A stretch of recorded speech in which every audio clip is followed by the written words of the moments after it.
During the summer of 2003, events in the northeastern United States involving a strange, human-like creature sparked brief local media interest before an apparent blackout was enacted.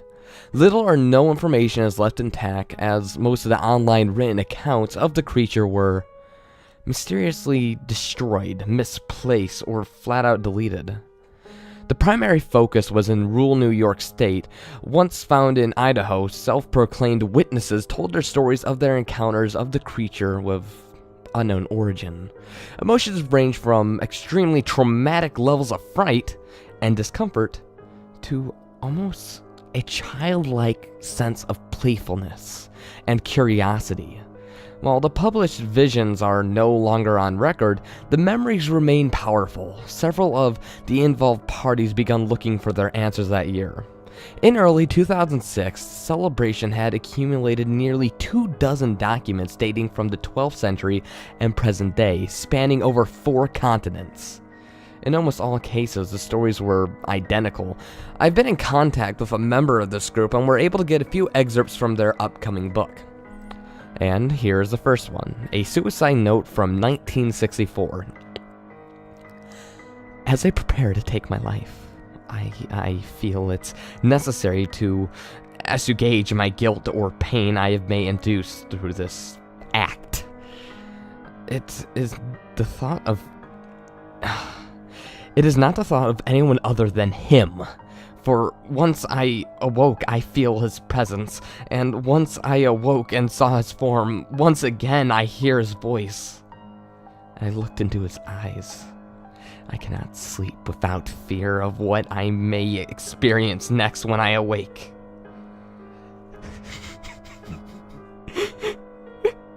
I can never wake. Goodbye. This was found in some wooden box where 2 empty envelopes addressed to William and Rose in one loose personal letter with no envelope. Dearest Lenny, I have prayed for you. He spoke your name, is the final message on the back of said letter. Here is another journal entry translated from Spanish from 1880. I have experienced the greatest horror. I have experienced the greatest terror. I have experienced the greatest horror I could think of. I see his eyes when I close mine. They're hollow. They're black. They're there, but they're not. They saw me. They pierced me. His wet hand. I will never sleep again. His voice. The rest is unreadable, legible text, but nonetheless a account. Here's another miner's log from 1691. He came to me when I was sleeping. From the foot of my bed, I felt a sensation. He took everything. We must return to England. We shall never return here again. At the request of the Rake. From a witness, 2006. 3 years ago, I had just returned from a trip from Niagara Falls with my family for the 4th of July. We were there and all very exhausted after a long day of driving, so my husband and I put the kids right to bed and simply called it a night. At about 4 a.m., I woke up with, thinking my husband had gone up to use the restroom. I used a moment to steal back the sheets, only to wake him in the process. I apologized to him and told him that I thought he got out of bed. When he turned to face me, he gasped, his feet right up at the end of the bed, almost knocked me out even. He then grabbed me and said nothing. After adjusting to the dark for about half a second, I was able to see what caused the strange reaction. At the foot of the bed, sitting facing away from us, was what appeared to be a naked man or a large hairless dog of some sort, its body position disturbing and flat out unnatural, as it had been hit by a car or something. For some reason, I was not instantly frightened by it, but more concerned as of its condition. At this point, I was somewhat under the assumption that I was supposed to help him. My husband was peering over his arm and knee, tucked into the fetal position, occasionally glancing at me before returning to the creature. And In a flurry of motion, the creature just scrambled around the bed and crawled quickly in a flailing sort of motion along the wall until it was less than a foot from my husband's face. The creature was completely silent for a total of 30 seconds, or closer to 5. It just seemed like a while. Just looking at my husband. The creature then placed its hand on his knee and then ran into the hallway leading into the kids' rooms. I screamed and ran for a light switch, planning on stopping him before it was able to hurt any of my children. When I got to the hallway, the light from the bathroom was enough to see it crouching, hunched over about 20 feet away. He turned around and looked directly at me, covered in blood. I flipped the switch on and saw my daughter, Clara. The creature ran down the stairs, and I rushed to help our daughter. She was very, very badly injured and only spoke once more in her short life. She said, "He is the Rake." My husband drove his car late at night, rushing my daughter to the hospital. However, they did not survive in the slightest. Being in a small town, news got around pretty quickly. The police were helpful at first, and the local newspaper took a bit of interest as well. However, the story was never published, and local television news never reared or showed up. For several months, my son Justin and I stayed in a hotel near my parents' house. After we decided to return to home, I began looking for answers myself. Eventually, I located a man the next town over who had a similar story to mine. We got into contact, and I begun talking about our experiences. He knew that 2 other people in New York who had seen the creature, now referred to as the Rake. It took 4 of us about 2 solid years of hunting on the internet, writing letters to come up with a small collection of what we believed to be accounts of the Rake. None of them gave any details or history to follow up. One journal entry involving the creature in its first 3 pages that never mentioned it again. A ship log explained nothing of the encounter, saying that only they were told to leave by the Rake. That was the last entry log. There were, however, many instances where the creature's visits was just one in a series of person.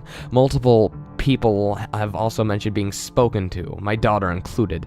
This led us to wonder if the Rake had visited any of us before our last encounter. I set up a digital recorder near my bed and left it running all night, every night. For a solid 2 weeks, I would tediously scan through the sounds rolling in my bed each day when I woke up.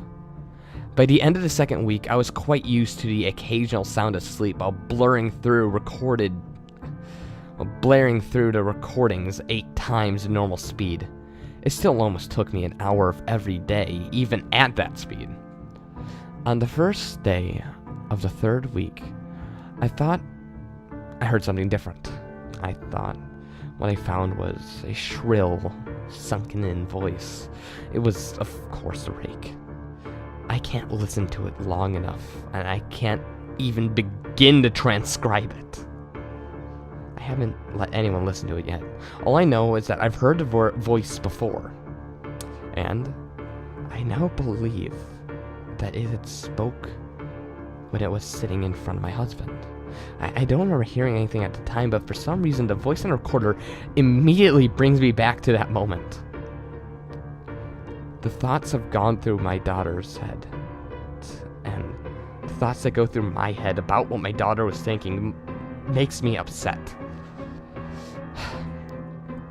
I have not seen the Rake since he had ruined my life, but I know that he's been in the room while I sleep.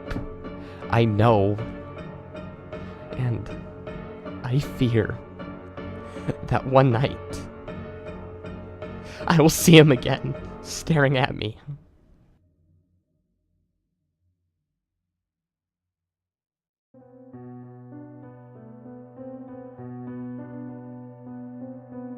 When I was young, I lived on a farm in rural Oregon with my parents. I was an only child. We didn't have a big farm, or at least a commercial farm by their standards. It was only a family-type standard.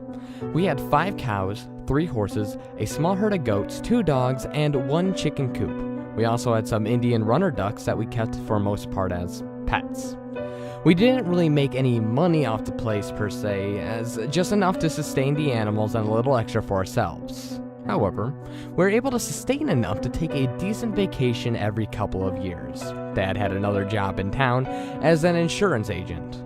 He was only around, well, he was the only one around really. The town population was no more than about 1,500 people. Mom gave horse riding lessons as well, and in short, we were rich, but we were comfortable. It was an easy life, or at least it could have been a lot worse. I went to school, Dad went to work, Mom took care of the animals, then we'd all have a great, lovely, warm dinner at night. And then I would go to bed, Mom and Dad would have a beer or two, watch the news, or just maybe a movie if there happened to be one on the television. Sometimes at night, however, I'd hear things outside. Mostly just normal stuff. Cows or horses would get spooked by a coyote or something. I would hear dogs chasing rabbits, barking their goddamn heads off, making sleep near impossible. Every once in a great while, we'd find a chicken dead, and Dad would always tell me about it, but he never let me see the body, although I asked to frequently. He would keep me and Mom inside until he had gone out and did whatever he did with the body, throw sawdust over any blood, and then he would just go on with life as normal. I assumed it was foxes, as I had seen a couple of them out by the pasture over the years, slinking around back and forth through the grass. The summer when I was 10 years old, I remember helping my mom with the bedding of the horse stalls. Then we heard a huge racket going on outside. You never heard the sound of a horse in pain, and trust me, you don't want to. It almost sounds like a large person screaming. Well, that's what we heard. And one of our horses, Palomino, came running around the barn, and there's a wound on its left thigh. 4 long marks, like claw marks, that ran across its body about a foot, had blood running down his leg, and he was limping. I was so scared by the sight of so much blood that Mom locked the horse in its stall and made me go inside with one of the dogs. She told me to lock the door and stay inside until she came in to get me. I did. Eventually, Mom came inside and told me that the horse had hurt itself on the barbed wire that ran the perimeter of the pasture. We owned more land beyond that, but it was mostly forested, and I guess I believed her at the time. But dinner that night, I noticed Dad being particularly quiet, and Mom was talking a lot more than she normally did. She was being really animated. And I noticed that Dad had gotten his rifle out and set it out by the door. Usually, he only did that when coyotes had been acting up. That night, I went to bed as normal. I had trouble falling to sleep as well, again, as normal. I turned on my desk lamp and decided to read a few comic books until I got a little bit more tired. I have a very vivid memory of reading The Uncanny X-Men and then hearing back to the door open. Once I looked out, I could see my dad by the porch light, lighting a cigarette and holding his rifle under his arm. He started walking over to the driveway, then turned to follow the fence line. I couldn't sleep until I knew Dad was back safe. I kept coming downstairs with the childish excuse of, well, I need to get some water, and when I went downstairs, I would see if my dad was back yet. In the house, at least. And each time, all I saw was Mom standing on the couch of the living room, staring at a blank TV screen, looking worried, sighing occasionally. Eventually, at about 4 in the morning, I think, Dad did come back, and I was so tired and relieved, I fell back as soon as he was home. He never told me what he did that night. And you know what? I never thought to ask. 2 months later, I was back in school. It rains a lot in Oregon in the fall, and this day was no different. All I could hear from my bedroom was the rain hitting the ground and the aluminum roof of the chicken coop. There was thunder in the distance, but it was slowly getting closer. I thought I heard a coyote yelping out in the garage, or it could have been a dog. I really couldn't tell from where it was at, so I looked out, straining my eyes to see whatever it may have been, and in a brief, distant lightning flash, I saw something. It looked almost like a person, but hunched over, with an elongated torso. It was tall taller than Dad, who was a good 6'4". At least, I just barely caught a glimpse of it near the side of the garage, but then faded. And I didn't see it again that night. There was another dead chicken in the morning, the third in just as many weeks. I told Dad what I've seen the previous night, and then the color went out of his cheeks momentarily, until he told me that the storm must have been playing tricks on me, and, you know, being young, I accepted that. 4 months after that, we lost the cow. It was in the middle of the night, and we all woke up at the same time. There was a lot of noise in the pasture, but only briefly. A cry of a dying animal, and a primitive guttural yell that I've never heard in my entire life before. Dad rushed up into my room. I could hear him running up the stairs into my room, and this time he had a rifle in hand when he opened my door. He saw that I was awake and told me to stay inside no matter what I heard, no matter what I saw. I was to try and go back to sleep. I cannot say I was able to follow those orders. I have to say sleep wasn't exactly an option anymore. But I did stay in my room with a blanket held tight around my shoulders, and of course, I couldn't help but peep out the window. Probably about 10 minutes later, I heard gunshots in the field. I don't know what he was shooting at, or whether it was the thing that attacked the cow, or simply the cow itself, to put the animal out of its misery. Dad rarely, if ever, talked about that night, ever. I later found out that he had gotten to the cow to only find it ripped open on the ground, bleeding out from its torso. The shots I heard was it shooting the cow in the head to let it out of its misery. It kept going on like that for 4 years. Many years. A chicken, a duck, here and there, something bigger was very rare. It sounded absurd, but I almost came to the conclusion that it was commonplace in farms. I only ever caught glimpses of the thing till what comes next. It terrifies me. It happened in the middle of one day, over the course of a long weekend, when my parents had gone to Seattle to see my uncle, who was ill. It was on a Saturday afternoon. I was 17 years old, and I was out in the barn putting out food for the horses and the dogs. The horses were running around in the pasture, and the dogs were asleep in the corner of one of the horses' stalls. That's when I heard something rustling in the tall grass outside of the pasture. The dogs looked around and a little bit, but I didn't seem to mind. I assumed it was just one of the horses waiting for me, and to, leave so they could eat. I kept going around and about what I was doing, and in several minutes, I thought I heard a light breathing sound. I turned to look, and it was standing in the door, tall as hell, hunched over, and the sun streaming in behind it. Light was all up, dust in the air around it like some type of sticky halo. It was looking at me, considering me. Maybe it was trying to decide whether or not I was food. I remember swearing loudly and then turning and running as fast as I fucking could from the house, not even thinking, panic causing my legs to move as fast as they possibly could. It was behind me, not even breathing hard. I heard its feet hitting the ground in a consistent rhythm. I got to the house and I opened the door and slammed it behind me and locked it as fast as I could. I tore through the house, locking every goddamn door I could possibly see, drawing the blinds on every window. I could hear it snarling outside by the back door, the dogs barking at it, but they wouldn't have tried to attack this damn thing. It was too big and they knew it. It roared at the dogs and they ran off, probably hid in the pasture or in the barn somewhere. I ran to my parents' bedroom and got my dad's rifle. I loaded it and then sat up in the chair in the living room, facing the back door. And then I waited. It started prowling around the house like some type of conniving creature. I could hear its feet crunching on the gravel of the driveway and of the wooden planks on the back deck. It kept walking back and forth, and I thought about trying to look through the window to see it, but I was far too scared. Eventually, after hours, I was hoping it would go away, and then the sun went down. I turned on all the outside lights and then went out to my room and opened the window with the rifle in my hand, hoping to pick off the damn thing from above. I saw it lurking beyond the glow of the porch light. It had long, swiny arms, and it walked on a bent knee. It was by the chicken coop.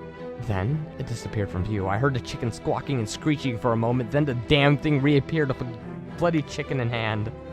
It bit off one of the wings of its jaws and were dripping with slime and drool or whatever the hell the thing was drooling. I can't even tell what the hell that substance was.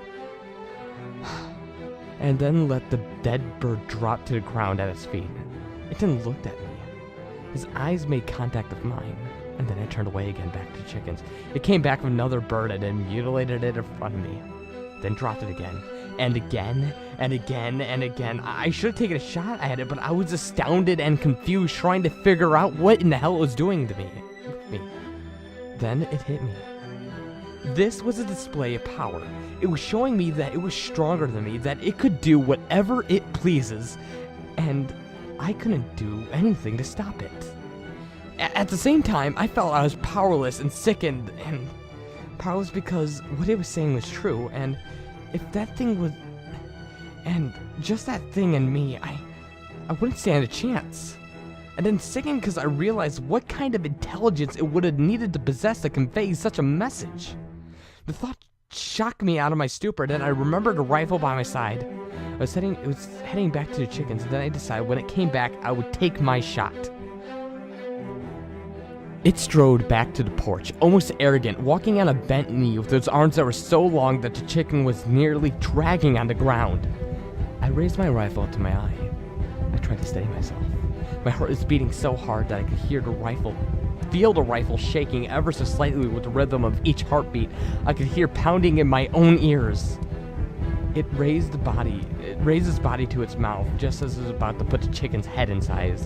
I squeezed the trigger, and then the crack of the gun echoed and shattered the quiet of the nighttime standoff. And then I heard its loud howl. A painful, loud, startled howl. Just on the outside of his shoulder, it ran off into the night, and I never saw it again. But it was still out there, though. It still killed chickens and other things more often than it did before. I'm writing this all now because my parents died 3 weeks ago. They were killed in a collision with a drunk driver. He survived, and they left me to farm, and I intended to live here with my own family. I'm now 32, and I work for an Oregon Fish and Game office in Salem. I'm married to a wonderful woman named Stephanie. We have our own son, Zachary, who is 4 years old, and we're expecting a daughter in about 4 months. I came to the farmhouse alone today. I told Steph that I just wanted some time in my parents' house to deal with some emotions, and of course she was very understanding. I came back to claim what was rightfully mine, my dad's rifle. Next to me on the table, almost dust covered it. I also brought several portable halo lights to set up around the house, and my own shotgun. I was borrowing a handgun from Joe, a guy from the Fish and Game who I worked with, and when I'm done typing this account of my own memories, I'll print it out and then leave it on the dining room table, along with my wedding ring and a key to a safe deposit box where my will is kept. Everything is loaded when I'm ready, and hopefully I'll return here to collect these things, and nobody will ever know I wrote this. Steph, in the event that your unfortunate soul finds this, which I'm terrified to think is unlikely outcome, I thought that the thought of you having to go alone hurts me more than anything else in this world ever can. Know that I love you more than anything, and I hope you understand why I am doing this. It's to keep you and Zachary safe. I love you. You can only hope that you grow up to be good and kind-hearted and strong like the man like your grandfather was.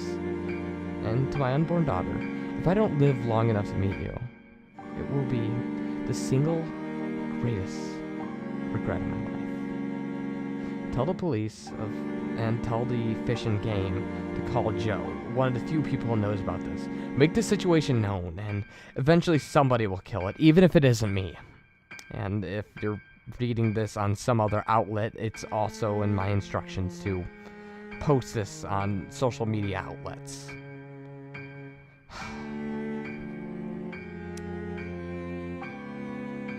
To this day, this thing terrifies me more than anything I've ever seen. Long, elongated arms, and fucking furless, like, it wasn't like a werewolf, but however, it had the muscular... Ugh. I can't think anymore about this. I better go.